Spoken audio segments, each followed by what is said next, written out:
Quem é responsável pela morte de Jesus? Veja que pergunta importante. Quem é responsável pela morte de Jesus?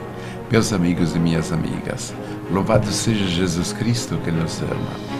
Uma questão, essa questão geralmente na Semana Santa, nos jornais, revistas, noticiários, na televisão, é a questão quem é responsável pela morte de Jesus. E o compêndio do Catecismo da Igreja Católica é bem interessante como ele trata a questão. E a questão é de número 117 deste compêndio, onde ela diz assim: quem é responsável pela morte de Jesus? É importante ficar claro isto. A paixão, os sofrimentos, a morte de Jesus não pode ser atribuída indistintivamente aos judeus daquela época, não pode. E muito menos aos judeus do nosso tempo. Eu diria que fora um instrumento, mas na verdade a morte de Jesus tem como causa, sabem o que? O pecado. O pecado da humanidade, o pecado de todos nós. Qual é o pecado da humanidade geral? Qual é o pecado? O meu pecado, o seu pecado. Nós somos culpados. E Pedro deixou isto muito claro.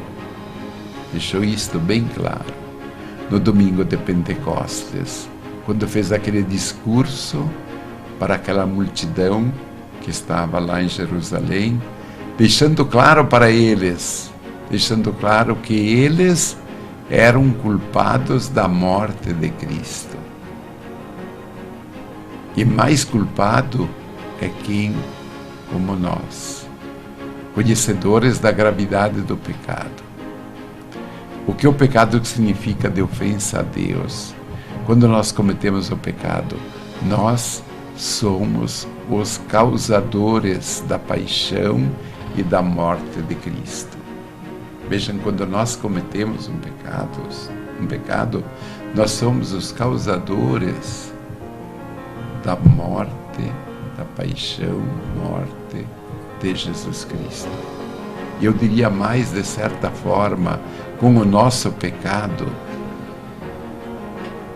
estivemos lá presente no Horto das Oliveiras, no caminho do Calvário e lá no alto da cruz.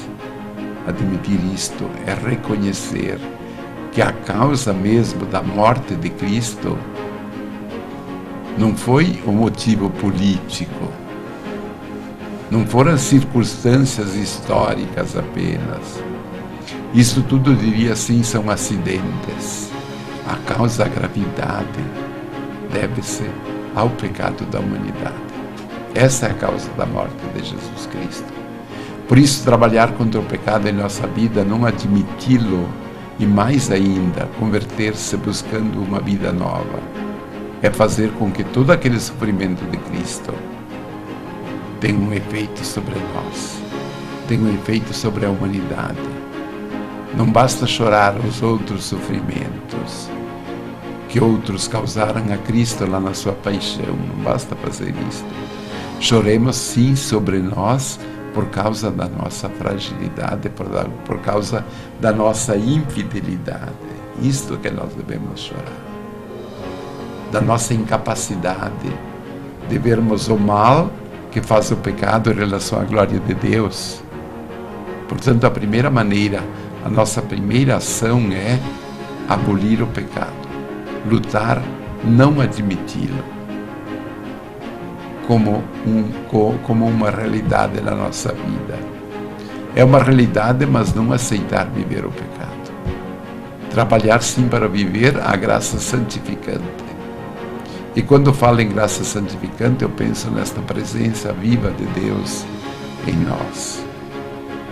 Ele que quer fazer em nós a sua morada. templo santo, templo do Espírito Santo. Ele que quer viver em comunhão conosco. E Ele que quer que Ele seja realmente um Senhor da nossa vida. Por isso, lutar contra o pecado e as suas causas, trabalhar para que a vida da graça seja vivida cada vez mais por todos nós, é agir de acordo com a vontade de Deus. Por quê? Porque a vontade de Deus, você sabe, é a nossa santificação. Então, para que você alcance esta santidade, viva na santidade, viva com Deus, e a graça seja uma realidade perante a sua vida, a graça seja uma realidade perante a sua vida, passamos à oração da Divina Misericórdia. Eterno Pai, eu vos ofereço o corpo, o sangue e a alma e a divindade do vosso diletíssimo Filho, nosso Senhor Jesus Cristo, expiação dos nossos pecados e dos do mundo inteiro. Pela sua dolorosa paixão, tende misericórdia de nós e do mundo inteiro. Para isso, recebam a bênção de Deus Todo-Poderoso, o Pai, o Filho e o Espírito Santo. Amém. Fiquem na paz e no amor de Deus.